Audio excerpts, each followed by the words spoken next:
Hello ladies and gentlemen, my name is Beluga Whale and welcome to my in-depth League of Legends guide to Rengar, the Pride Stalker. To begin with, let's take a look at Rengar's skills and in turn what Rengar does as a champion. Rengar's primary role is noted as an assassin, and that means that he usually will be trying to kill the enemy team's AD carry at the beginning of the fight to start things off, but sometimes Riot doesn't know how their champions actually function and the primary role is wrong, so let's just read through his abilities anyways. One thing to note is that Rengar doesn't use mana like most champions. He has a special bar unique to him called Ferocity, and how Ferocity works is that every time you hit an enemy with a spell, and this enemy can be minions or jungle monsters or enemy champions, it doesn't matter. Every time you hit them with a spell, you'll gain a stack of Ferocity. And then once you build up 5 whole Ferocity, you get an empowered spell for any of your first 3 abilities. So like it says, an empowered Q, an empowered W, or an empowered E. Alright, but first off, before we get into those spells, we'll talk about his passive. Rengar's primary passive is Unseen Predator, and what Unseen Predator does is while he's in a bush, he's able to leap out on his next auto attack towards his target, and like I said earlier, that attack can be on minions or wards, even champions, whatever. The first thing you attack when you come out of a bush will be a leap, but this also triggers while he's in stealth, which he gets from his ult, which we'll talk about later, but primarily you're going to be using it to jump out of bushes. His second passive, which until kind of recently wasn't a passive, it was an item, is the Bone Tooth Necklace. And the Bone Tooth Necklace grants Rengar stacks depending on how many champion assists or kills he's involved in. And this is why when we talk about the build later, it's really important to get mobility boots on Rengar, because you try to get involved in as many fights as you can. Even if you die, it doesn't matter because you don't lose trophies. So the main focus is to just get in fights and try to get kills and assists as much as you can early so that you can get these bonuses late game. So the first 3 trophies will give you increased movement speed while out of combat or in a brush. And 25 movement speed doesn't seem like that much, but when you're jungling and it says out of combat, that means that you can like gank top, and then only a couple of seconds later you can already be mid because you have increased movement speed while you're out of combat. Once he gets 6 trophies, his passive jump is increased by 125, which is actually a pretty significant increase, and it helps a lot when you're trying to attack the enemy AD carry and get past their front line. So ideally, Jungle Rengar will try to get 6 trophies before team fights even start. That's kind of like the baseline, you know. If you're doing really well, you'll get more, of course, but you want to definitely try to have 6 trophies before team fights start so that it's easier for you to get to their AD carry.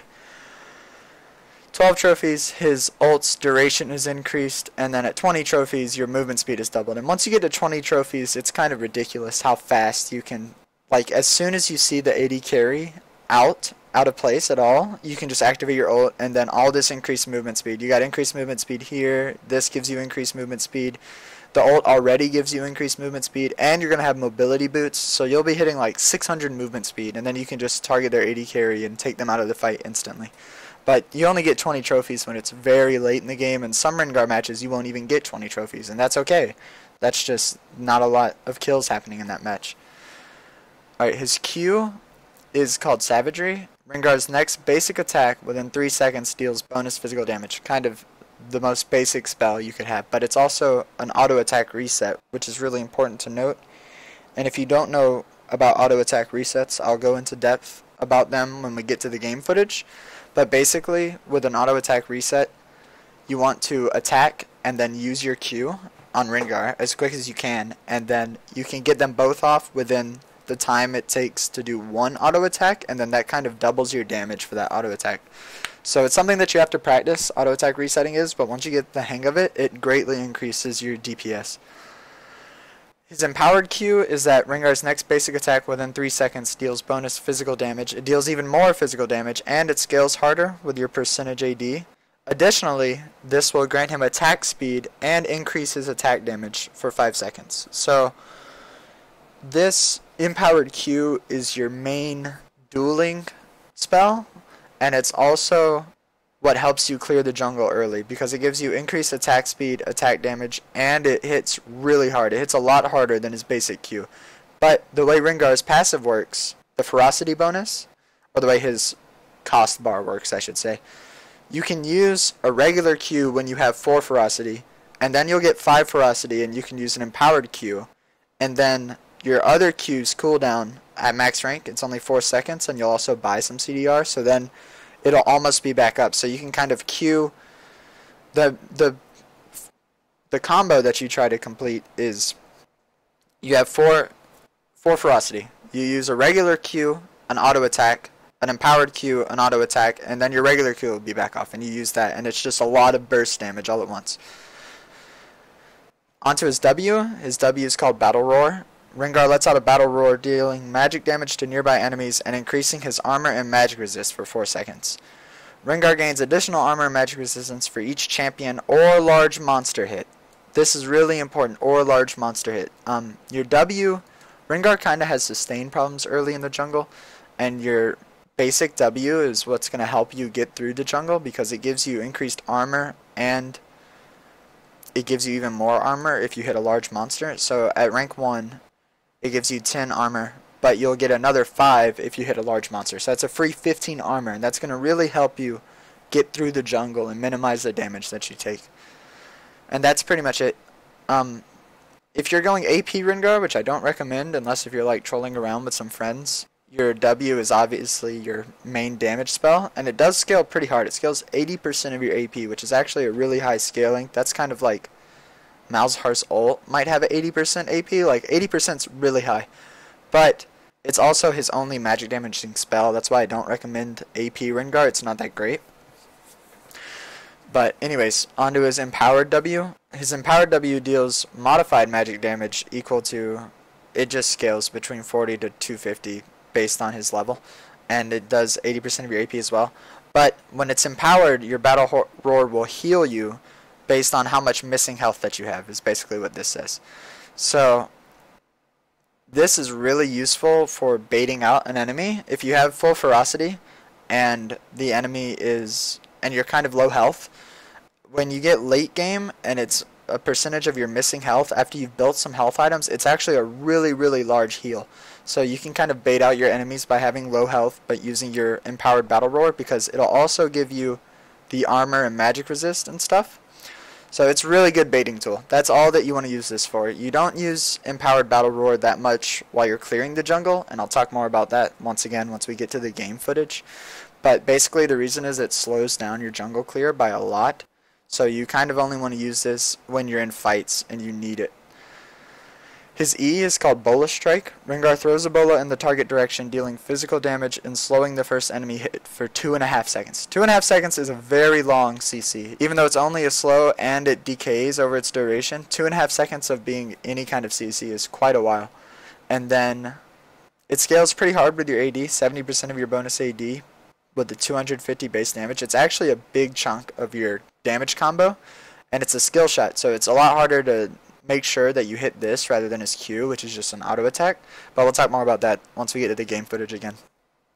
His empowered Bola Strike, which of course when you have 5 ferocity you get to use the empowered spells, it does more damage than the regular one, scales the same, and it roots the target for almost 2 seconds. And a root is kind of like a stun, except enemies can still auto attack during roots, they just can't move.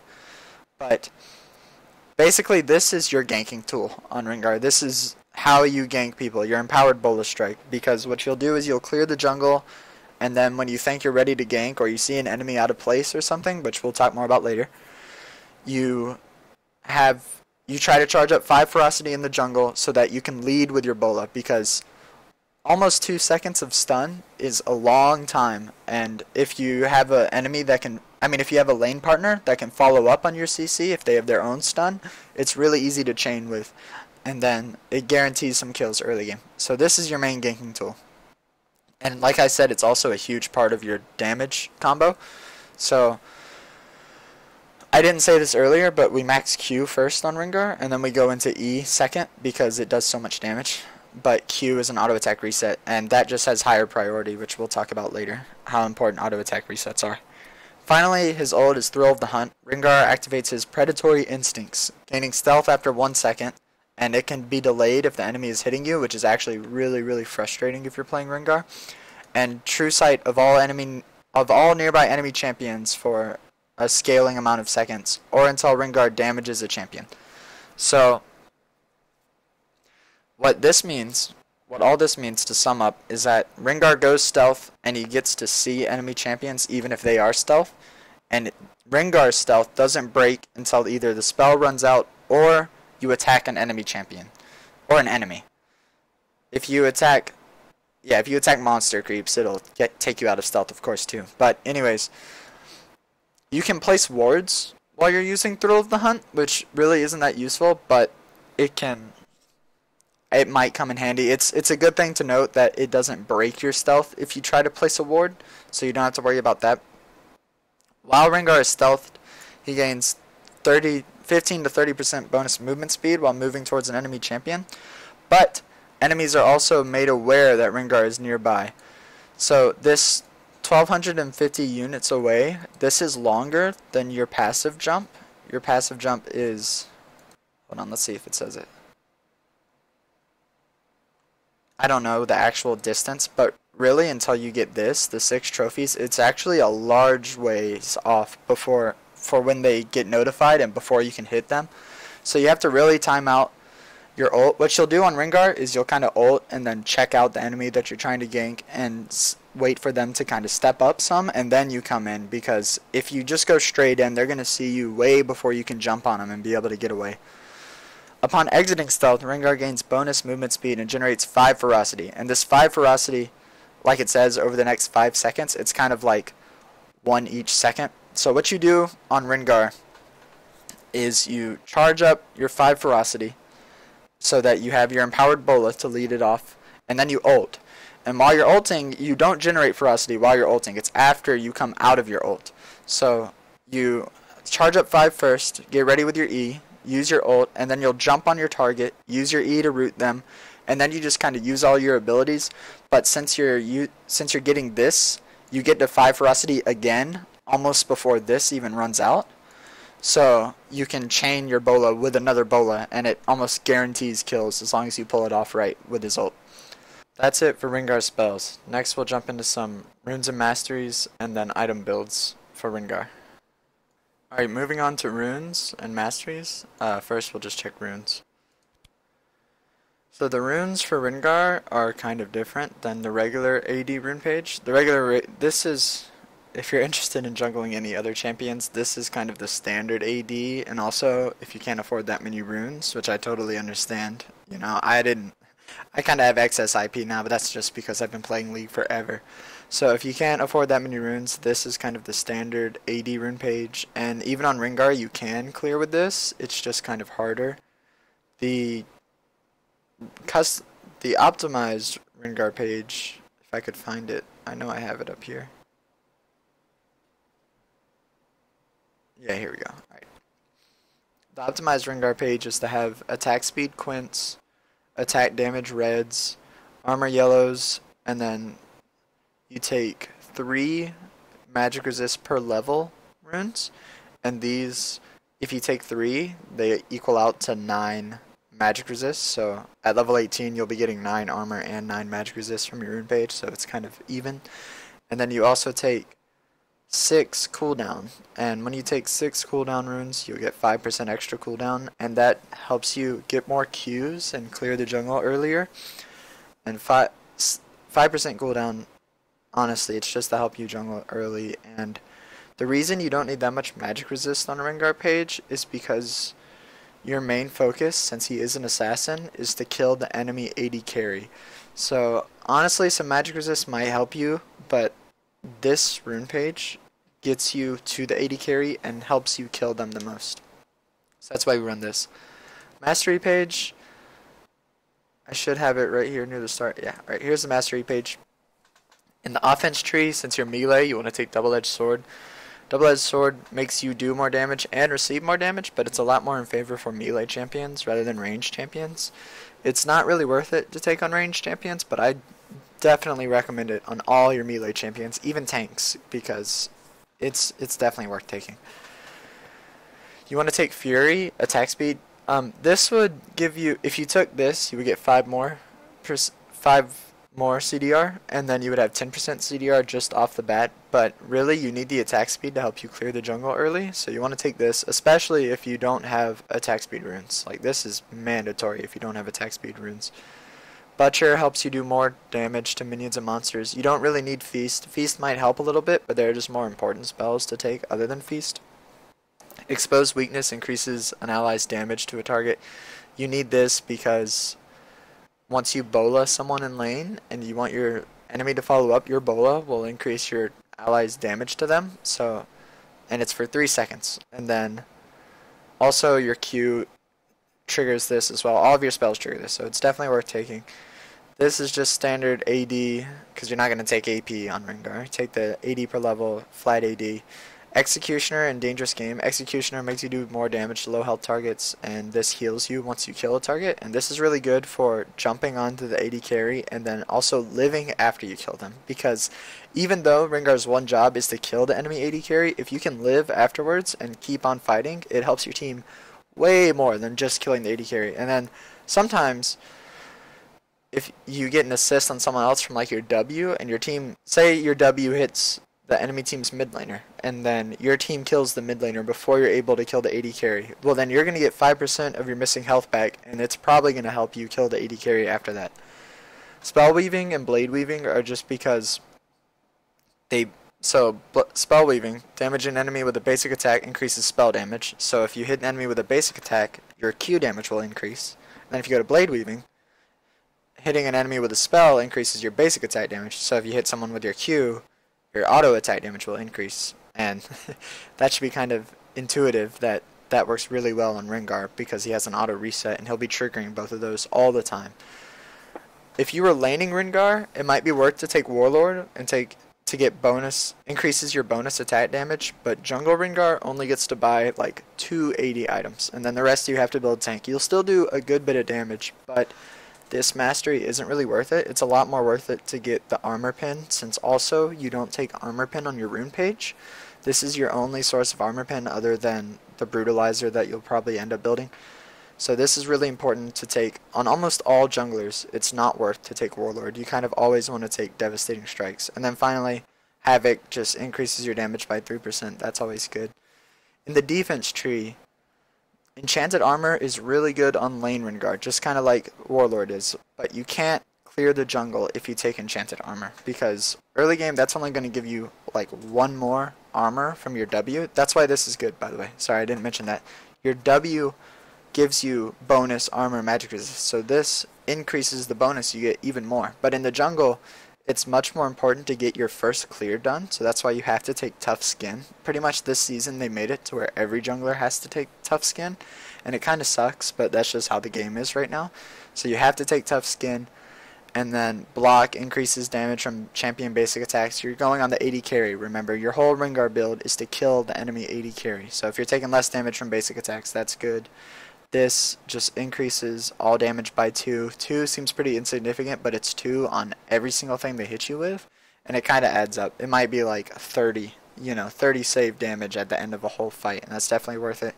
And then finally, you want 36 extra health. That'll help you stay out in the jungle early game, and then increased max health. You build a few health items on Rengar, so this is really good mastery to take too. Let's move on to item sets. I think I actually had a, yeah, we'll just make a new one. We'll name this Rengar build. So to start off, since you're jungling, well, this isn't where you name it. Whoops. This is where you name it. Rengar build. Okay, to start off, since you're jungling, you have to take Hunter's Machete. Everyone has to take Hunter's Machete in the jungle. There's no way around it. Every jungler this season has to take it. Every jungler last season had to take it. A long time ago, it wasn't a mandatory, but nowadays it is. And by the way, I don't recommend actually using item sets. I don't really use item sets that much. You can just kind of ignore these. I really don't use item sets. I kind of build per game. But if it will help you, you're welcome to copy this item set that I'm going to make exactly into your client.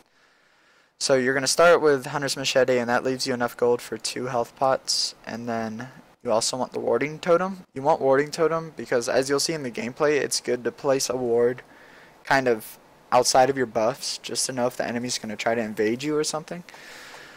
So, and you can't ever really trust your teams in solo queue to ward for you, so that's why you start with this. But later, you really do want to switch this to a sweeping lens. So we'll just say, I'll just call this early game buys. You trade out your sweeping lens kind of as soon as you get your jungle item, and on Rengar we buy Skirmisher's Saber. You might think, since Rengar has sustain problems, which he definitely does, and it's really hard to clear the jungle in Rengar, that you want to take Rangers, which, if you don't know about the individual smites, Rangers heals you for a percentage of your missing life when you use smite. Read on the Blasting Smite restores 15% of missing health and mana. But even though that helps you sustain a lot, after the first few minutes, your sustain isn't a problem anymore. It's just like the first 2 clears on Rengar, and then it's not worth it to not have Skirmisher's Saber late game. Like, you really need Skirmisher's Saber, and you don't want to waste any money switching up your builds or anything, so just go straight for Skirmisher's Saber. What Skirmisher's Saber does is when you smite a target, you do true damage on your auto attacks to them, and the damage they deal to you is reduced. So that's really, it's just perfect for trying to dive the enemy AD carry, because you're going to do more damage to them and you're going to take less damage to them. And unless if their team is peeling really well, Skirmisher's Saber kind of means that you kill them very easily. It also helps you deal with the enemy jungler if they know that Rengar's a weak jungler, which higher level junglers will. They might try to invade you, but if you have a Skirmisher's Saber, you can beat them in most of the fights. So we get Skirmisher's Saber, Sweeping Lens as soon as you can afford Skirmisher's Saber. You want to get these 2 together. So really, I'll name this block first buys. So this is what you get as soon as you back. You get this, and then also don't be scared to spam health pots on Rengar, because Rengar is so... his first clears are so weak. Just go ahead and buy 5 health pots every time you back. It might put you a little behind in gold, but it's worth it. It's definitely worth it to be able to stay out in the jungle that long. After you get these, you want to rush Warrior. You don't take Devourer on Rengar, don't be silly. You always take Warrior on Rengar. It gives you increased attack damage and armor pin and CDR. It's definitely better. Devour would be very stupid to get on Rengar because you don't... Devourer is for champions that are going to spend a lot of time auto-attacking, but that's not what Rengar does. Rengar tries to burst the enemy and then get out. You know, it's a quick in and out thing. So you don't want Devourer. It'd be a waste of time. You always get Warrior on Rengar. Before you get Warrior, actually, sorry, I'm kind of a little sick today. Before you get Warrior, you want to get mobility boots, as I mentioned earlier, that we would talk about when we got here. You get mobility boots and this. So you get this, and then as many health pots as you can, and you definitely want this. The reason you want mobility boots is because, like we said, the bone tooth necklace, which I think it might... okay, it's not in the item stock anymore, but... you want to get 6 stacks as quickly as you can, and with Mobos, that's just going to help you get around the map and just spam ganks. Even if the ganks don't work out, it's better to try and get closer to getting your stacks than to just spend time jungling. So you get Mobos, and you just spam ganks as much as you can, back and forth. Then, we'll say this is kind of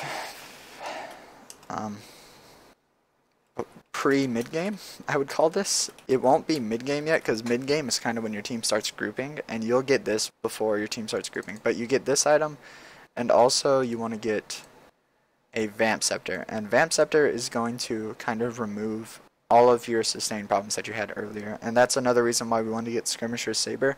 As soon as you can get Vamp Scepter, then you don't have any more problems. And also, when you're playing Rengar, if you feel like... say you have the wrong runes or something and it's just really hard for you to clear, rather than getting your Rangers, instead of rushing your Mobos, you could just also get a Vamp Scepter right here instead of Mobos. It's one or the other. Mobos helps you get stacks a lot quicker, but if you just can't jungle, if you're just having trouble clearing your jungle at all, go ahead and get a Vamp Scepter. And then pre-mid game, you want to have these 2 items for sure. This is pretty much all you're going to be able to buy. Yeah, nothing else to say about that. Once we get to mid-game, what you build this into is Hydra. Hydra works really well with Rengar's Q of applying a burst damage all at once. So you definitely build this into Hydra. And that's kind of his core. I guess I could call this his, we'll call this core items. And we'll say you need Hydra, you need Warrior, and you need mobility boots, and that's it. This is the core for Rengar. This is what you have to get every single game, no matter what the enemy's playing. You have to get this, and then after that, you can diverge, and then finally, we'll make this last block possible other items as your so when you're playing jungle, and especially when you're new to jungle, if you just know you need a defense item, but you don't really know what you need, there's a really easy way to get around that. There's 2 defense items that you can build every single game, no matter what the enemy team is, and they'll always help you a lot. So the first one is Randuin's. You get Randuin's, it's, like I said, it's the easiest item. It always helps you on the jungle. Armor helps you clear the jungle better. Health helps Rengar's W heal him more, everything like that. The Randuin's slow is good from when you jump onto the AD carry and you don't want them to escape. You can use your Randuin's. But more importantly than using your Randuin's, you want to make sure you use your Hydra. That's kind of a lot to take in, so focus the Hydra first and then get to where you can use the Randuin's when you go in as well. Alongside Randuin's, the other item to make it 2 items is Banshees. Randuin's Banshees is like the easiest way to build defensively, no matter who you're playing, no matter what you're doing. Always get these 2 items if you're not sure about what you need to build. But if you do know what to build, or you think you know a little bit more about jungling or whatever, Rengar, he scales really well with health, so Warmogs isn't a bad buy to get, but you want to get Warmogs after you get either a Randuin's or whatever, because just getting health on its own isn't really good unless if you have some stats to back it up. So Warmogs is good later. Honestly, Sunfire is okay if you want to build Sunfire. I'm going to kind of list these in order that I think they're good versus to like bad but possible. Like all the ones in here aren't bad on Rengar per se, they're just other items that would be better to build on Rengar. Thornmail helps you a lot. Thornmail helps you 1v1 AD carries a lot. I think it's actually better to get than Sunfire, but you have to have a Warmogs if you want to get a Thornmail, because if you don't have Warmogs and you just build armor, then their AP champions are going to just shred you, and you probably won't have enough time to kill the AD carry. So Thornmail's really good on Rengar. Banshees is good. Spirit Visage, say you're playing against a double AP top, mid, and jungle, triple AP. Spirit Visage helps your W heal you more, so that's really strong, and it gives you more CDR. CDR always helps you. It boosts your damage output. But I highly recommend Banshees before building Spirit Visage, usually on Rengar, just because. So Spirit Visage gives you a little bit less health, gives you the same MR, and it gives you CDR. This is honestly the more powerful item other than the Spell Shield. And the Spell Shield is going to help you when you jump in onto the AD carry. The Spell Shield helps you not get instantly blown off. So like say they had an Alistar, if you didn't have Banshees, he could just headbutt you, and then that would be the end of your combo, and you wasted your ult, and you can't kill their AD carry anymore, and your team's going to lose the fight, all because you didn't have Banshees. So I highly recommend Banshees on Rengar. I highly recommend Randuin's on Rengar. But as for the rest items, you could build any of these, and even a GA. GA is fine on Rengar. After these 2, I'll just say it's preference, but if it was up to me, I would generally build Warmogs into Thornmail, unless if they had a really, really heavy AP team, then I would build Spirit Visage into maybe like Guardian Angel. And finally, like I said, Sunfire is okay on Rengar. I don't like it that much, but if you really like Sunfire as an item, you can get it. Sure, whatever. But get it in place of your Warmogs. Don't buy Warmogs and Sunfire, because that's a lot of wasted gold for just health stats. All you're getting is health stats if you buy both of those. But I think that's about it. Like I said, if you don't know what to build, or item sets help you, feel free to copy this exactly into your client and use it. You can even customize it. Specific map, Summoner's Rift, specific champion, Rengar. There you go. The Rengar build. So if that helps you, do that. And finally, we're going to get into some gameplay after this. Alright guys, we're here with the game recording. Unfortunately, low replay is kind of buggy today since the new patch just came out, I think yesterday or the day before, so none of my old Rengar replays are working right now, and I don't even know if they'll be fixed, because little replay's really inconsistent about that. So I just decided to rip a Rengar game off of my live stream that I had pre-recorded. Twitch automatically records live streams, if you didn't know, so this is just kind of an old recording. But I can still teach Rengar from it. It'll be fine. We can talk about Rengar.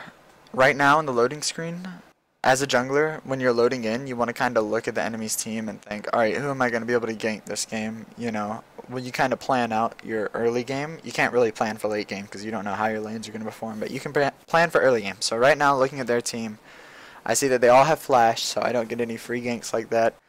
Riven top, Riven has a lot of dashes, but she's also...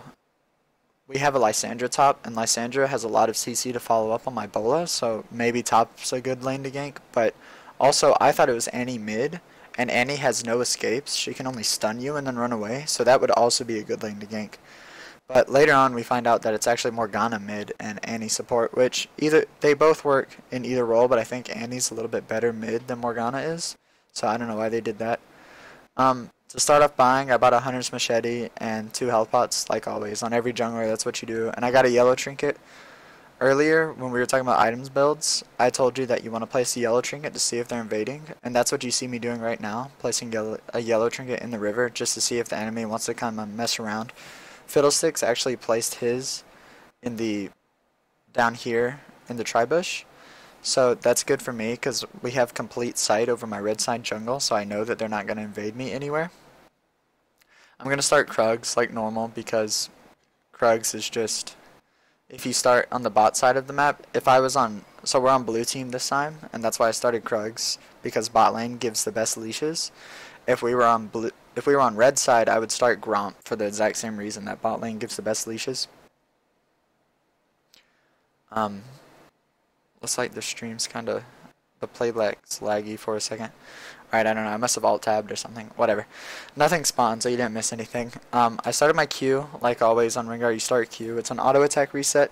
As soon as the Krugs spawn, you'll see that I smite instantly, because when you smite Krugs, you get a on-hit buff that every 5 hits, your auto attack will stun the target. And that's good for clearing the jungle, and it's also good for even clearing Krugs. That's why you do it as soon as it spawns. Alright, so they spawn. Alright, so I auto-attack reset. I showed you what that was. And I'm not smiting yet, just because I don't want bot lane to accidentally steal, like Caitlyn almost did. But if you noticed, I have been kind of auto-attack resetting, not as fast as possible. You can get auto-attack resets to happen very, very quickly if you practice it a lot, but I'm just not that practiced on Rengar. But as you see there, you lead with 1 auto, and then you Q as soon as your auto lands, and then you get twice the damage in about the same amount of time.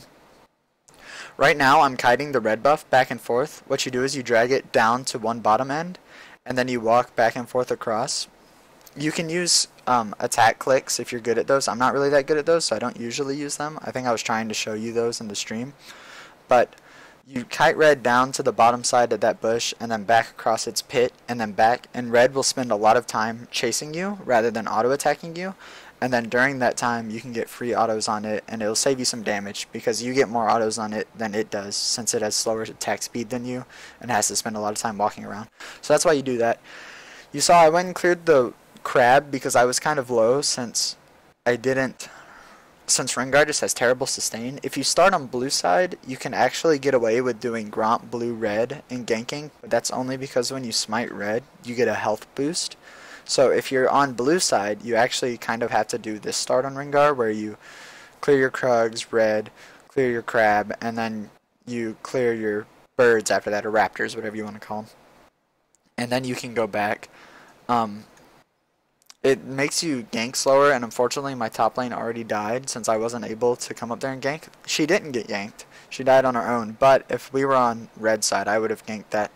Here you see me buying Skirmisher Saber and just 4 health pots. Like I said earlier, you want to buy as many health pots as you can every time you back on early game Rengar, just so you can spend more time out in the jungle. Like you just saw, I was forced to back because I ran out of health, so if I had more health pots, I obviously would have been able to stay out and then maybe get a gank off. Right now I'm going to get my blue, even though Rengar doesn't use mana, so he really doesn't need blue that much. You still have to get blue early game. You have to get your first 2 buffs because they help you level the quickest. And Rengar's ganks aren't actually that strong pre-6, so the quicker you can get to level 6, the better. You still can gank pre-6, you still can, but it pretty much has to be top or bottom lane since their bushes are closer to the lane. Mid lane's bushes are actually really far away, and it's really hard to make use of Rengar's passive when you gank mid. I think I actually try to gank mid after this Gromp anyways, since top lane isn't around. But it's the hardest lane to gank for Rengar. I see now that I saw Riven running out of the river, and I'm just coming up to check just in case she didn't ward. But since I see her all of a sudden play kind of passive, once I come up in the bush, I know that she's warded, so I just kind of walk away after a second. I'm going to go ahead and place a ward in the tri-bush for my top laner, since I know she already... Actually, sorry, it looks like I'm coming up to gank. Riven was kind of pushed to know that I was coming, and here we just get a lot of free damage off. I couldn't tank since all I have is my smite thing. I don't have any health or any extra armor, so I definitely couldn't have dove that. But I did get Riven down to like a quarter life, so that should help my Lissandra lane a lot, especially. And I want to help her since she already died once. Right now I'm going to go ahead and kill Crab because Crab gives you a lot of health. The jungle items, Hunter Machete, and all it builds into, while you're in combat with a monster, you get a health regen buff. And Crab counts as one of those monsters, even though it doesn't damage you. So if you need health, you can just go kill Crab, and you'll get a huge health regen buff while you kill it. And then afterwards, all the big jungle monsters give you a little health boost afterwards as well. So Crab is kind of just like free healing. And it's good to use that when you're low. Even though I wasn't that low, it's still a good part of my time. Also, Crab hadn't been cleared. Crab gets really hard to kill after the first few clears, so the earlier you can kill it, the better, and then you kind of leave it alone until, you know, Dragon's about to spawn, then you want to get Crab, or you need sight. You think your top laner's going to get ganked, you should get Crab, you know, stuff like that. Right now I'm just clearing the jungle, trying to look for ganks, but I see that even though Riven's pushed up, she has a good ward in the river, so I can't gank it that well. Mid lane, Morgana's extremely hard for Rengar to gank because if she black shields your Bola, you don't do any other damage to her. So, I mean, you damage her, but you don't do any more CC to her, so she can just kind of walk off. Right now, I'm really low for my jungle clear, and I see that bot lane's backing. I was going to back in that tri-bush and then try to do dragon actually with my bot lane, because even though I was low health with a fiddlestick support, we could have easily have done dragon. But since they decided that they needed to back, then I backed because I couldn't do dragon on my own, and if I had tried it, even if I could, their bot lane could have come up since my bot lane wasn't there. So it was definitely my best interest to back. I went ahead and bought Mobos, like I said, in the item set, just so I can try to gank more. I haven't actually got any ganks off this game, so I'm really behind. Their jungler hasn't really got any ganks off either, so I'm not behind him, but I'm behind where I would like to be while playing jungle Rengar. Like I said earlier, you try to get 6 stacks on your passive before you ever start teamfighting, and right now I don't have any stacks, so I really need to get a gank off in a lane. Morgana is pushing up with a huge wave, so I come up to clear.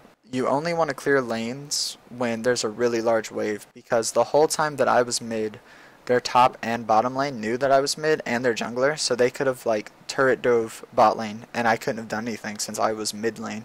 So really you have to be very careful about when you go clear waves, and it's only worth it if you're going to get like 15 minions out of the wave or some really high number like that.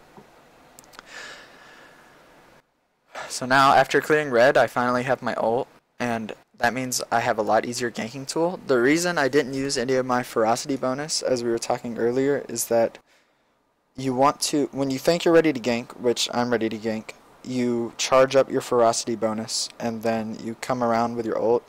They unfortunately had Crab just then, so I couldn't get that good of a gank off. But I see that Zac is ganking, so I can easily counter gank.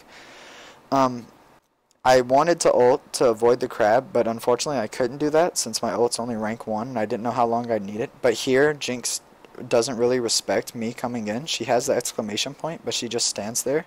So we get free. I get a free Bola on her, and my team's very easily able to follow up.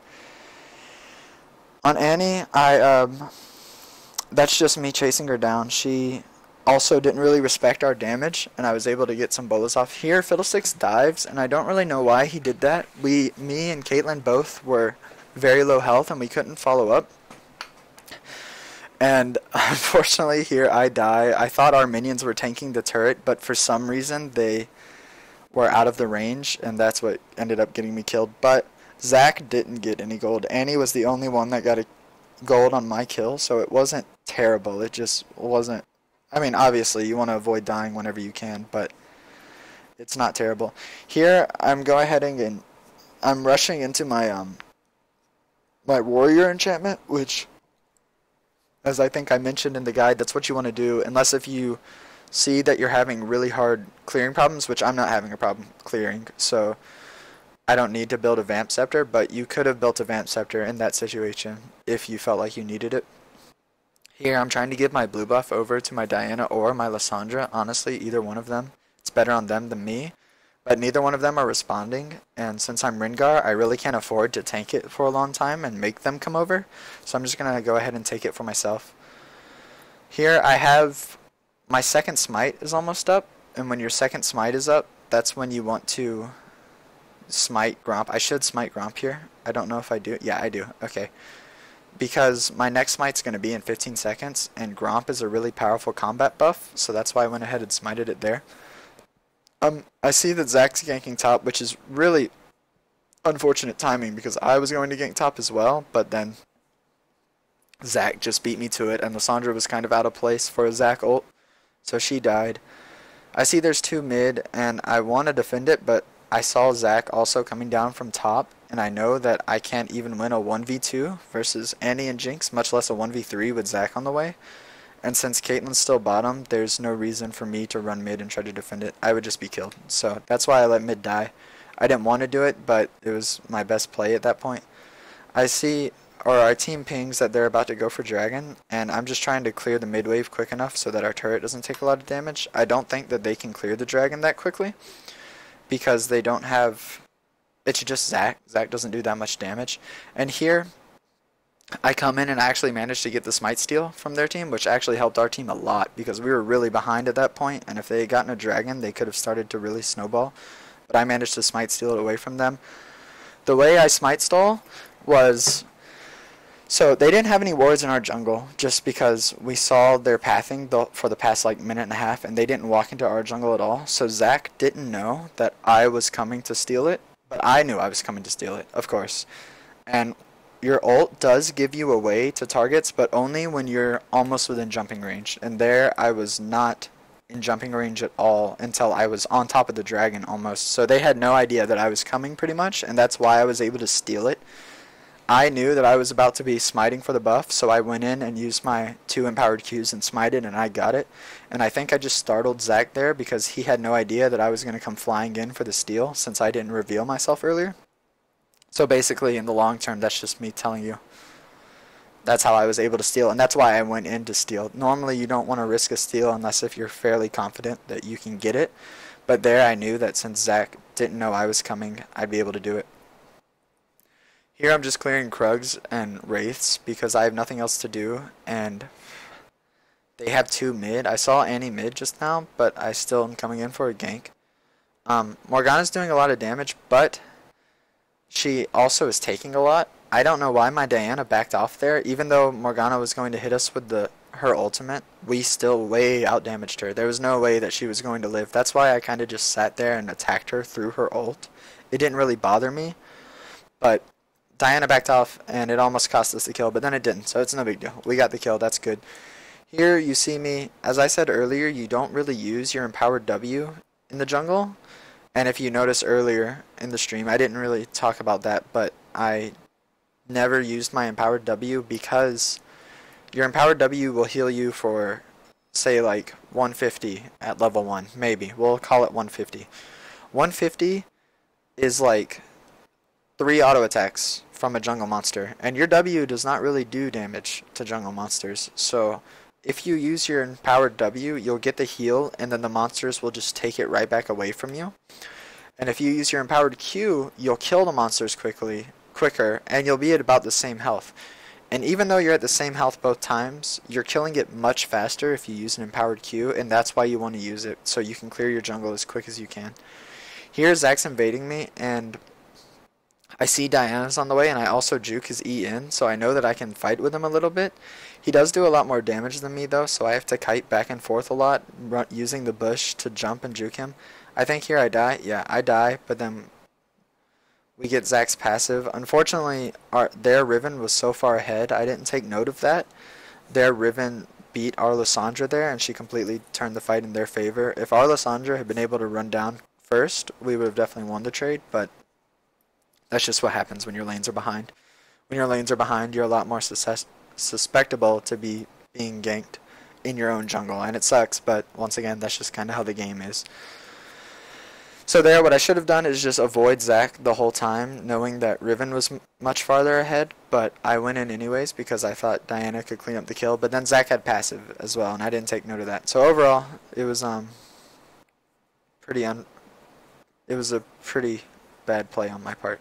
Here they're pushing mid, but it's only me and Fiddlesticks, and he doesn't even have his ult, so there's really not anything we can do. I just kind of throw out bolas to try to damage them a little bit.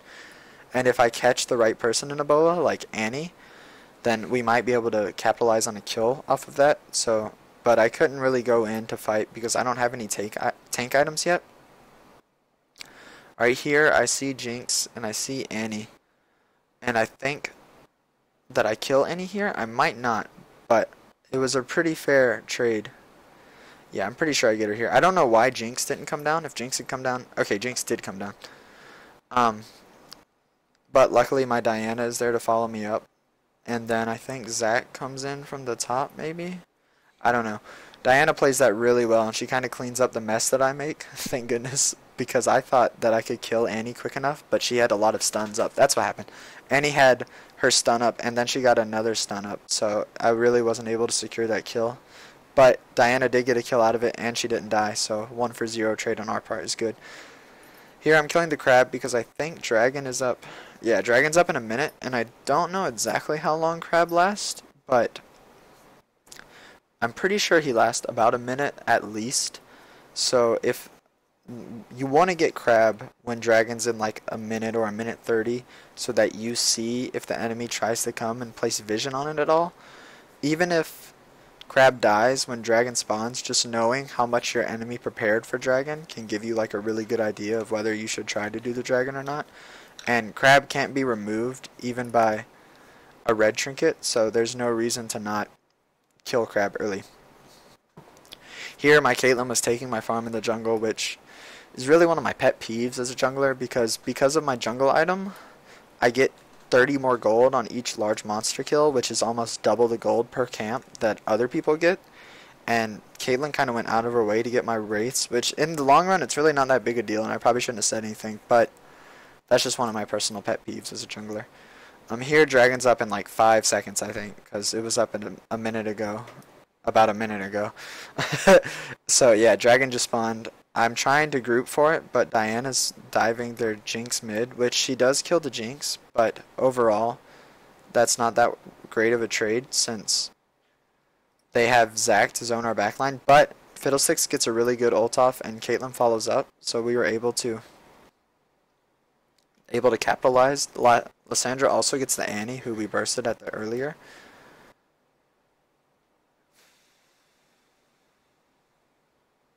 Oh, okay, here I confused myself what I said in chat. I was saying I could solo the Dragon, so if somebody could top lane, that would be better for our team. But bot lane decides to stay around and make it quick, which honestly helps me.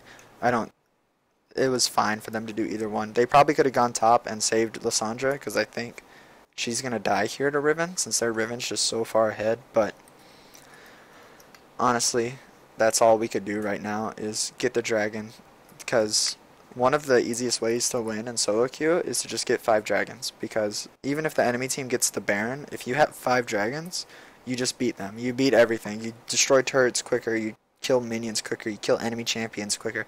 So it's kind of like the cheese win if you're a jungler and you manage to secure all 5 dragons, because at that point you just win, no matter how much better the enemy is. Here I saw Morgana coming into our jungle earlier, and I thought she was just warding and she was leaving, but she actually was waiting on me. I don't know if they had a ward. They might have had a ward in our tri-bush, and she saw that I was kind of low health before I came into the jungle. But luckily, Morgana didn't take my red. She just killed me, which does suck, but it's fine that she killed me. I go ahead and build my Tiamat to go towards my Hydra. Once you get Tiamat, at least, you start doing a lot more damage. And if you finish Hydra, then you start sustaining like crazy. But just Tiamat makes you do a lot more damage alone, because it kind of gives you another Q, honestly, in your damage output. So here, I have to ult early, even though I don't have any ferocity stacks, which is not what you want to do. But they also run into a bush, which gives me the advantage to jump on the enemies. I catch out Jinx because I think she's the highest priority target, but really I should probably be focusing Riven, because Riven is way ahead right now. We do kill Jinx, but Riven's able to make it a 2-for-1, and then Diana comes in, and I think she gets Zac passive and a kill, which was pretty good. She only made it 3-for-2, but if Zac didn't have passive, obviously. And then Lissandra actually picks up the kill. I didn't notice that. I couldn't remember.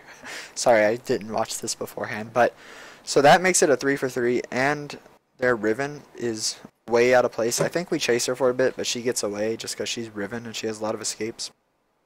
But either way, it's really good that our team can trade 3-for-3 in a given fight. It shows that we're not that behind. We're only 3 kills behind at this point.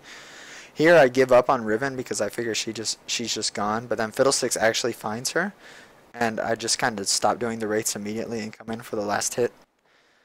Honestly, I could have given that to Caitlyn maybe, but she was really far away, and also Rengar can carry games. Rengar can definitely carry games, so don't be afraid to take kills from your teammates if it's easy like that. Here I'm just clearing wolves. Blue's about to spawn. You want to make sure while you're jungling that you clear all your camps as often as you can, because they won't level up. So camps level up depending on the max level of champions, and the higher level they are, the more experience they give you and stuff.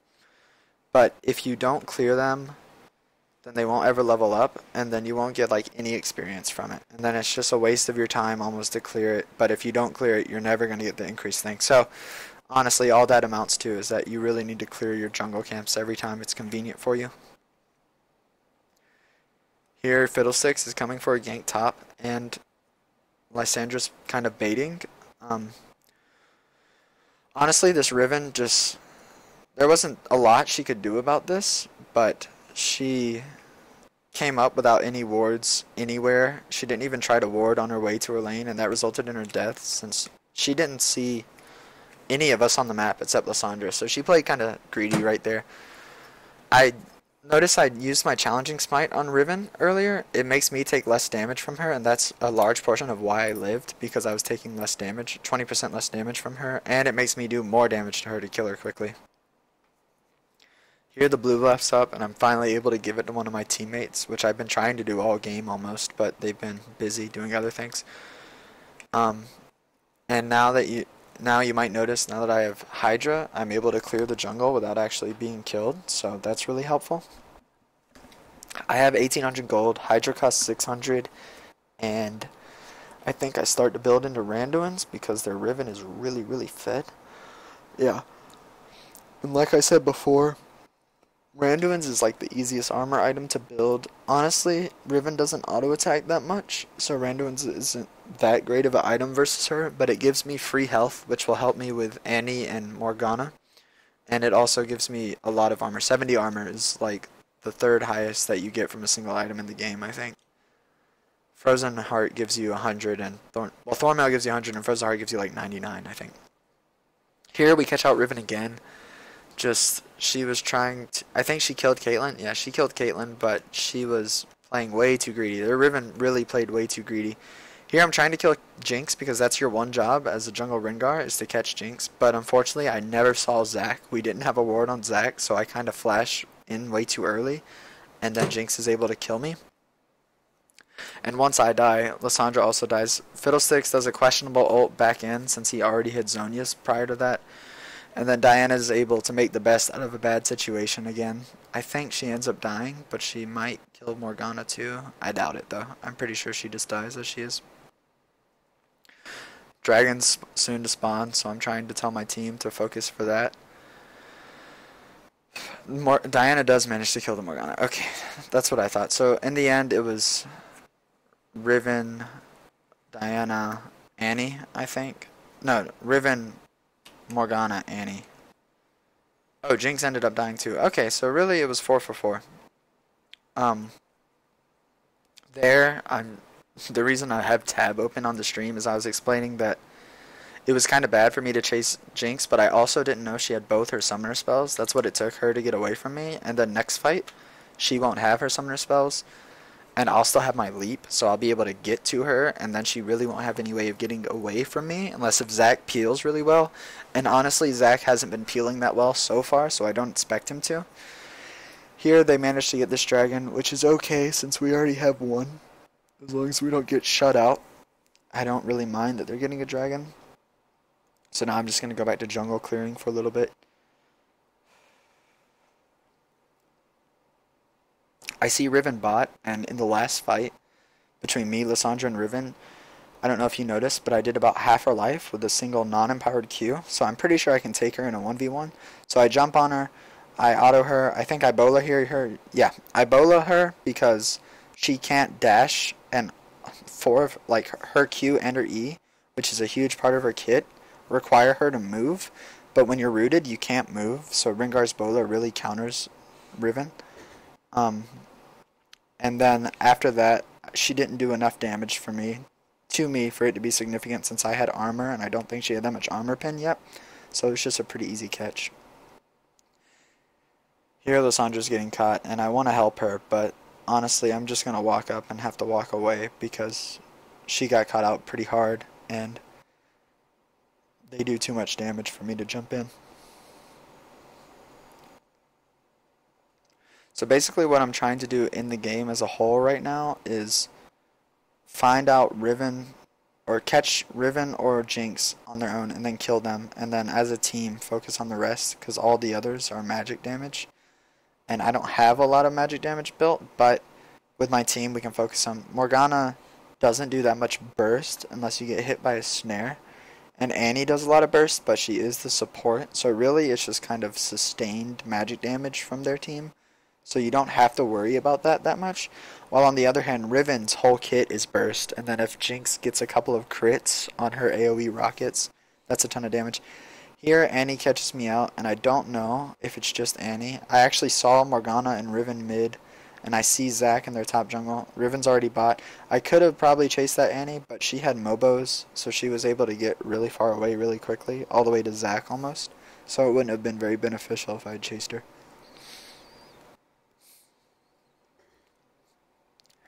Here I can afford my Randuins, and I think I build a little bit of magic resist. I unfortunately didn't have enough to get a Spectres, because that would be the best thing to get right now. But I went ahead and bought a Ruby Crystal and a Home Guard. I got Home Guard just so I can leave the base more often. I didn't plan on dying very much, but I knew I would have to back a lot, so that's why you want to get Home Guards. Even though the name of Home Guards is Home Guard, and they're made to guard your home, sometimes it's good to get them when you're ahead like we are. Right here I catch out Riven and she flashes away, and then she has all her dashes, so unfortunately I can't kill her, but she doesn't have her flash, and I'm able to time that in chat, and then I know that if I see Riven ever split pushing again before 32-37, I'll be able to kill her since she won't have flash. And here Riven decides she's going to come up and clear our ward even though I just made her blow her flash. She has Ignite, which unfortunately really hurts my kit and makes her almost able to win the 1v1. But at this point, I'm just way too far ahead of her. I have too much flat health, and Skirmisher's Smite makes it to where she does 20% less damage. Unfortunately, while I was killing Riven, my whole team pretty much dies. And if that happens to you in your game, that should be like a telltale sign that you're not focusing the right target. I thought I needed to focus Riven because she was most fed in the early game, but my team is still dying even if I go out and kill Riven, so I need to be focusing on getting rid of Jinx and maybe even Morgana in the backline every team fight. One of the reasons that our team ends up losing this game is because I was focused on killing Riven every time she spawned, but Really, I should have been after Jinx like Rengar's role is supposed to be, especially since our team doesn't. Lysandra can get backline to hurt Jinx, but if she does, she puts herself at a really huge risk because she has to ult Jinx to keep her there, and then she doesn't have her ult for herself. So, really, I'm the best one on our team to kill Jinx, and that's what I should have been doing this game. Right now, I see Riven bot, and our team's here, so I try to start the Baron, but I think, yeah, their team wards, and I think we back off. I don't know, we might continue to do it. Yeah, okay, so we continue to do it. Their team's going to come and try to counter-invade or counter-initiate us. I'm making sure that I tank as much of the Baron health as I can because I know that... Sorry, the stream has to reload. Every 30 minutes it reloads. But I make sure to tank as much of the Baron as I can just so my team won't be low. And then here their team counter-engages us, and really I should be leaving. Right now, I should be leaving the fight.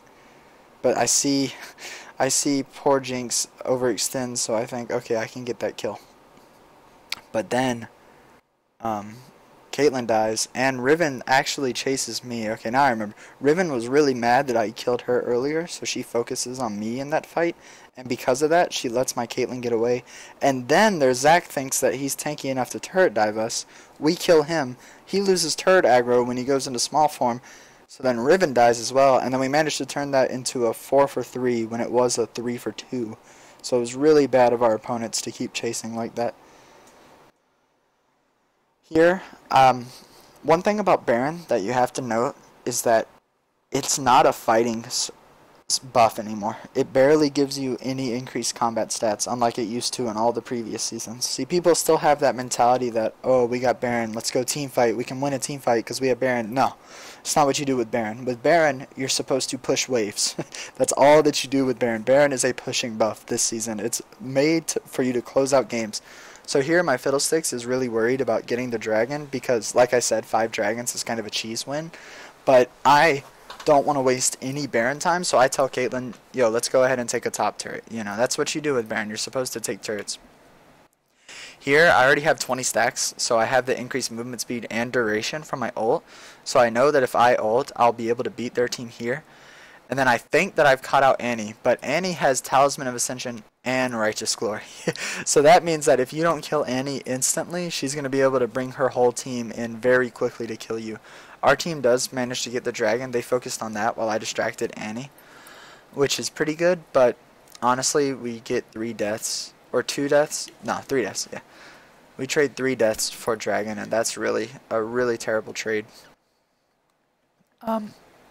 Sorry. In the future, it's really, that's another thing on Rengar that I haven't really mastered, but if you want to master Rengar, you should notice you have to check your enemies, like click on them. Just click on them before you actually right click on them. You know, check. Earlier if I had checked if Zac had passive, that would have saved me a life, and just then if I had saw, oh, Annie has Talisman and Righteous Glory, she's going to chase me very, very much, then that would have saved me another life. So that's something you have to focus on when you're playing Rengar, and it's kind of hard to focus on because you're just focusing on how much damage you're going to be able to do.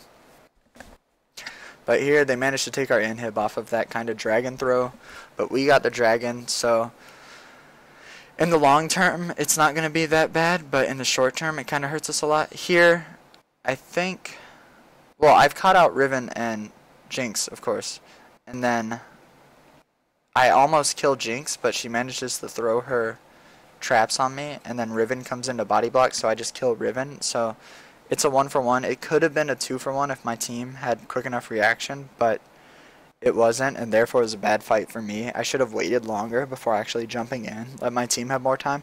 It might not have even been their reaction time, because like I said, Rengar gets about 600 movement speed when he's ulting. You know, you're flying, and you don't realize how much faster you are than your teammates. So you have to worry about if they're going to be able to follow up when you're going in. Here, just kind of ignore my chat. I was kind of upset that Caitlyn was farming the whole game. She really was focused on her farm rather than team fighting. And she did have high CS. I mean, she had 260, which is not perfect at all by any standard, but it's the most in the game, I think. But her CSing isn't really helping us anymore. She's almost full items, I'm almost full items, and we're able to kill their team if I start a fight. So therefore, I really need Caitlyn in the fights with me, and it's not smart of me to start fights without Caitlyn. So I can take most of the blame for that, actually.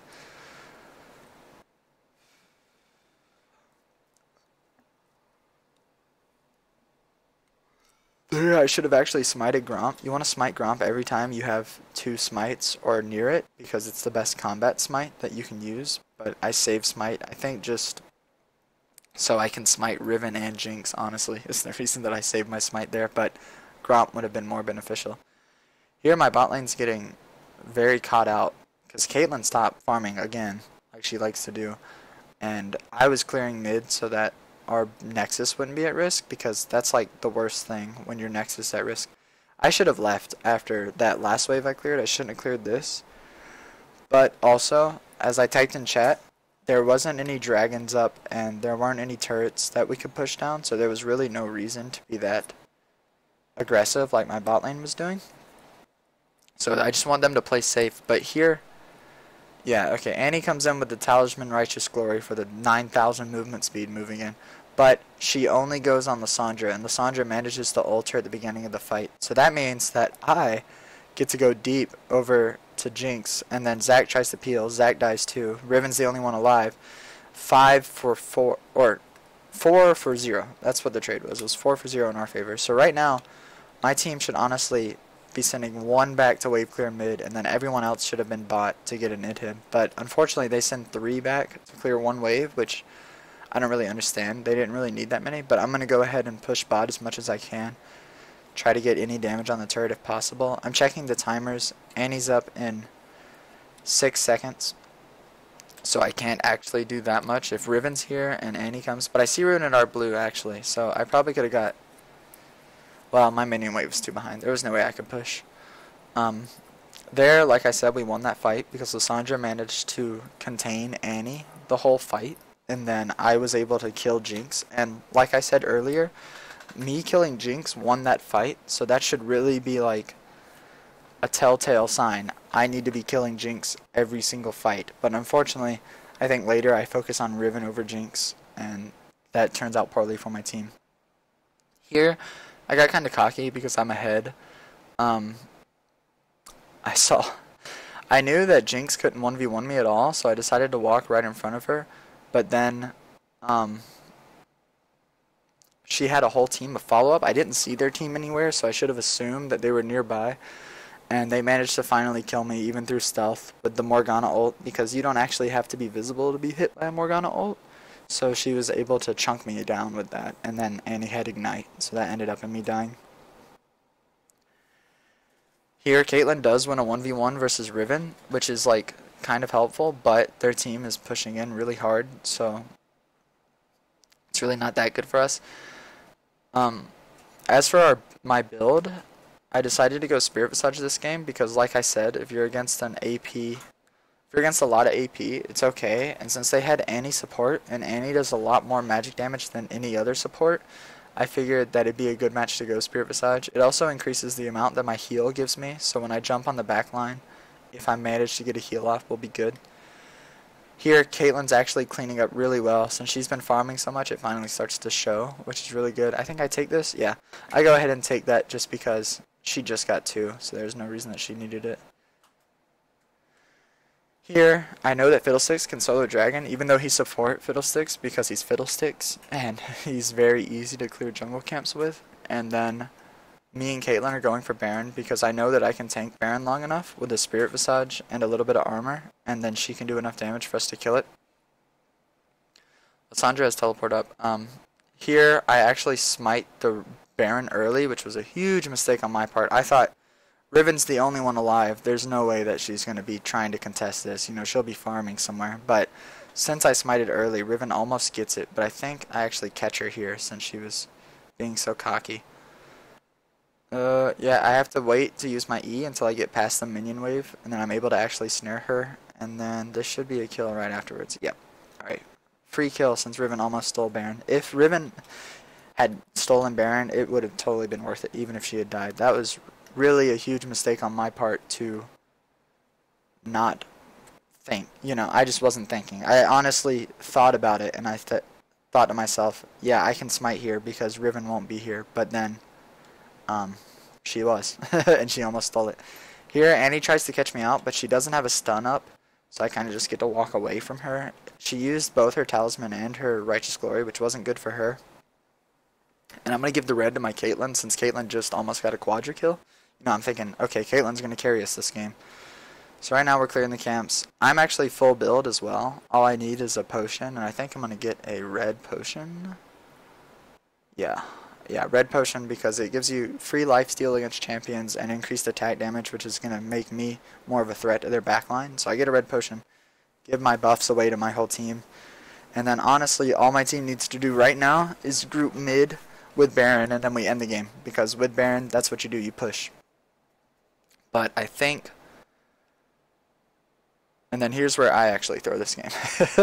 You can take note for how not to carry on Rengar. I saw Riven, and I knew that I could 1v1 Riven. I could easily kill Riven if we got into a fight. So I start chasing her down. She has a lot of dashes, and she flashed from me in the river to get a good distance between us. And then while I'm chasing Riven, she manages to juke me over the wall. I wasn't even thinking about that. She had a ward, though, so she was going to be able to get away either way. And then my Caitlyn gets Talisman Righteous Gloried by Annie, and then that cost us the game. If I had been mid with the Baron, this is why I take credit for this. Even though, yeah, Caitlyn got caught out and she could have played that better, and I kind of get mad during the game. It really wasn't her fault, because I knew that Annie had those super initiation tools, and I also knew that killing Jinx was winning us the fights, not killing Riven, so there was no real good reason for me to chase down Riven. So there, I tried to delay it just by running out, but as soon as I chased Riven, we lost that game. And that's about it. Yeah, they're just going to end right now. Hopefully, I showed you some insight on how to use Rengar spells. I would say that was a really good Rengar game up to that point. I played the ganks really well. I showed you how to do auto attack resets, how to lead with your Bola when you gank. Building wise, it was a decent build, everything about that. So that's it.